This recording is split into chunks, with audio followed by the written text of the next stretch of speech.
দেশে হামের প্রাদুর্ভাব বিপজ্জনক চেহারা নিয়েছে। শিশুদের মৃত্যুর মিছিল যেন থামছেই না। রাজধানীর হাসপাতালগুলোতে সুস্থ হয়ে বাড়ি ফেরার চেয়ে ভর্তি রোগীদের সংখ্যাই বেশি।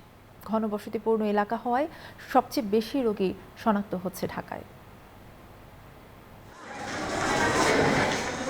ব্রাহ্মণবাড়িয়া ৪ বছর বয়সী বোন লামিয়া হামে আক্রান্ত হয়ে রাজধানীর ডিএনসিসি হাসপাতালে ভর্তি ছিল ৬ দিন।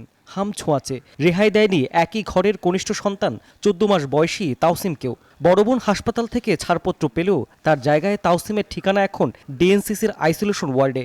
জ্বর ঠান্ডা কাশি ছিল, এরপরে ৮ দিন পরে এই হাম দেখা দিচ্ছে আর কিছু হলো। মিরপুর ১-এর বাসিন্দা জান্নাতও তার শিশু সন্তানকে নিয়ে পড়েছেন ভোগান্তিতে।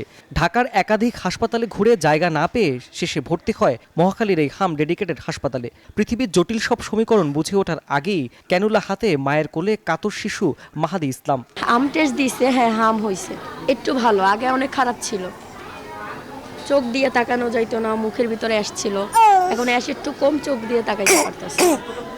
রাজধানীর হাসপাতালগুলোতে সুস্থ হয়ে বাড়ি ফেরার চেয়ে ভর্তি রোগীদের সংখ্যাই বেশি। রোগীর সংখ্যার তুলনায় চিকিৎসক কম এমন অভিযোগ অভিভাবকদের। তবে ছুটি পেয়ে স্বস্তিও ফিরছে অভিভাবকদের মনে। এখানে আমার বাচ্চার ক্রিটিক্যাল অবস্থা হলে বারবার যাইতে হয় ওদের কাছে। আমি চাই যে আরো ডাক্তার বাড়াই দেখ। মানে দেখে আর অবস্থা খারাপ হচ্ছে ওর। পরে আমার রিলেটিভ দ্বারা আমি এখানে চলে আসছি, আলহামদুলিল্লাহ এখনো সুস্থ আছে।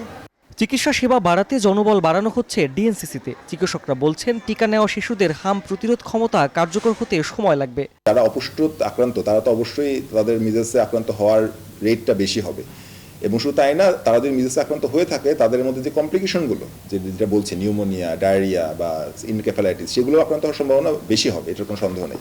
তো সবাই যে আমরা হচ্ছে তা না, আমরা সব ধরনের রোগী পাচ্ছি, তবে অবশ্যই যারা নাকি একটু অপুষ্ট রোগী আছে, যারা নাকি তাদের অবশ্যই একটু জটিলতার হারটা বেশি। চিকিৎসকদের পরামর্শ হাসপাতাল থেকে ছাড়পত্র পাওয়া শিশুদের আলাদা রাখার। ঘন বসতিপূর্ণ এলাকায় অভিভাবকদের সতর্ক থাকা ও টিকা দেওয়ার তাগিদ তাদের।